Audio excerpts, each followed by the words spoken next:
Հիմա ես ուզում եմ հարց տամ դեսպանատան աշխատողն այն մարդկանց, որոնք MAGA շարժման կողմնակից են կամ նախագահ Տրամփի կողմնակից են։ Այն ինչ որ ձեր հանդեպ արել է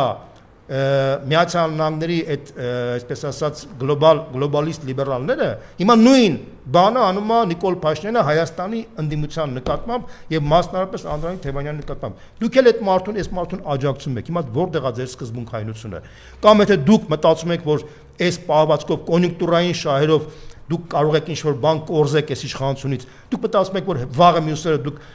հետևանքներ չեք ունենա, դուք չարաչար սխալվում եք։ Որտեվ այն ինչ որ դուք հիմա անում եք հիմա Հայաստանում, նույնը անում եք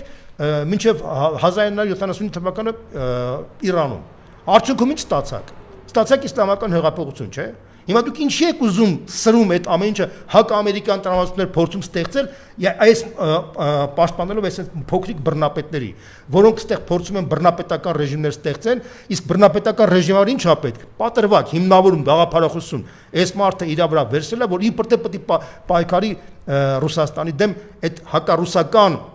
գաղափարախոսության վրա փորձում է բռնապետություն ստեղծի։ Ինչի է այդ բանը ստեղծել, որովհետև շատ լավ գիտի, որ ինքը չունի հեղինակություն, վստահություն հասարակության մեջ, իրան պետք է բռնապետական ռեժիմ, իրան պետք է հունիսի 7-ի ընտրությունները կեղծել, բայց որպեսզի կեղծիքը անցներ եւ ինքը Եվրոպայից բացասական գնահատական չստանար, ինքը փաստացի էդի փաթեթավորումը հակառուսական ձևակերպներով, հակառուսական իր իբրտե